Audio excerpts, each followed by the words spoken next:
मुझे इस बात की प्रसन्नता है कि जबलपुर के अंदर होने वाली 20 तारीख की कॉन्क्लेव के लिए प्रॉपर तैयारियां हुई है। सभी सेक्टर के अलग अलग निवेशकों के प्रस्ताव भी आने लगे हैं। बड़े पैमाने पर स्थानीय क्षेत्रीय स्तर पे भी लोग इसमें शामिल हो।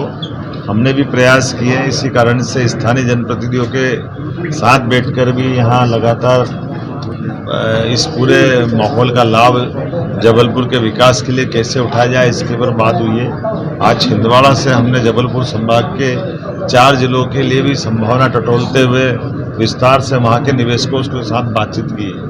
मेरे साथ माननीय सांसद और हमारे भाजपा के अध्यक्ष डी शर्मा जी भी हैं।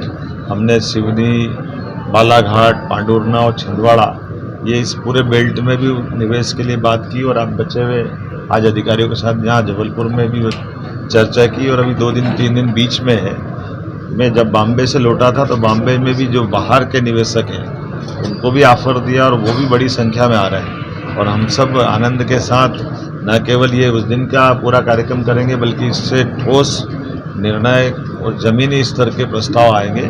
लगभग ऐसी जो कॉन्क्लेव होने वाली है उसको केवल एक स्थान पर नए प्रवेश या नए एक MOU करने के लिए न करते हुए हमने निर्णय भी किया है कि हम उसी स्थान से नई जो यूनिवर्सिटी, नई हमारे यूनिट बनने वाले हैं उनका भूमि पूजन, लोकार्पण भी करें।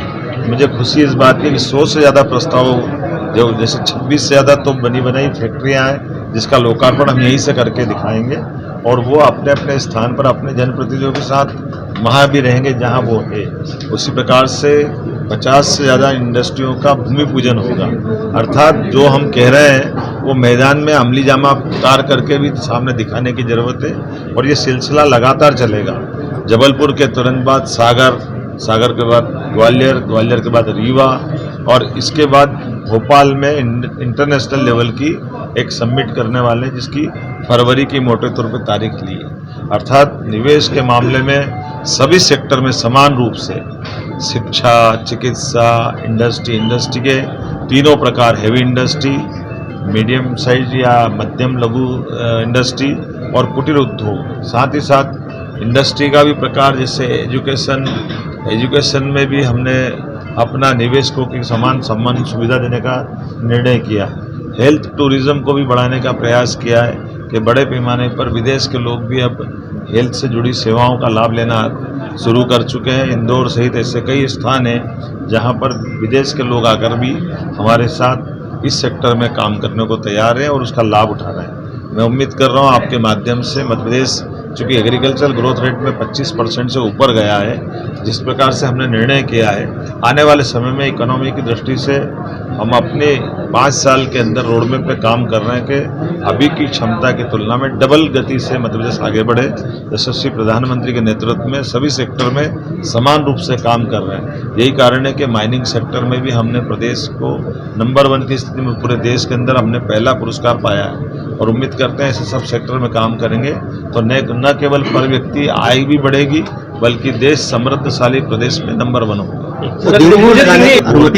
आपने गौर किया होगा कि हमने मैन टू मैन बात करने का सिलसिला प्रारंभ किया है और समिट में केवल उद्घाटन भाषण देके चले जाना ऐसा नहीं है। और उसके बाद में पहले अभी भी आज भी जैसे हमने बात की है, हमने राज्य के अंदर के निवेशकों से बात की है, जो ऑलरेडी इंडस्ट्री चला रहा है उनकी कठिनाइयों पे बात की है, उनके समाधान के प्रयास प्रारंभ कर दिए हैं। भविष्य में जो आकर के इंडस्ट्री लगाएंगे उनके लिए तो कर ही रहे हैं। ऑलरेडी जो सब प्रकार के हमारे अपने संसाधनों से यहाँ जिनने चलाया वो और बढ़ाएं, नए भी आए।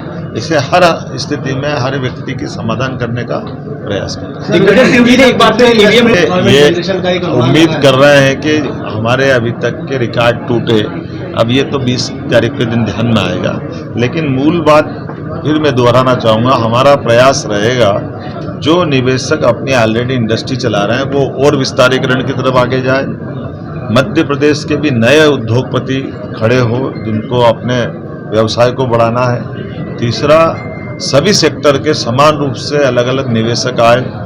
चौथा, जो हमारा रॉ मटेरियल यहाँ मिल रहा है उस रॉ मटेरियल का भी उपयोग अपने प्रोडक्ट बनाने के लिए यहीं हो जाए, ताकि बड़े पैमाने पर हमारे लिए वो रोजगार का भी साधन बने और प्रदेश का गौरव का मौका भी। आखिरी, बाहर के निवेशक भी आए तो वो आकर के यहाँ अच्छा महसूस करें, इसलिए सभी प्रकार की संभावना पे काम कर रहे हैं। और साथ ही साथ ये जो इंडस्ट्रियल बेल्ट हम डेवलप करके काम करा रहे हैं वो अपनी जगह है। निजी जमीनों पे भी लोग अपना इंडस्ट्री लगाना चाहे तो सरकार सभी प्रकार की मदद उनको भी करेगी।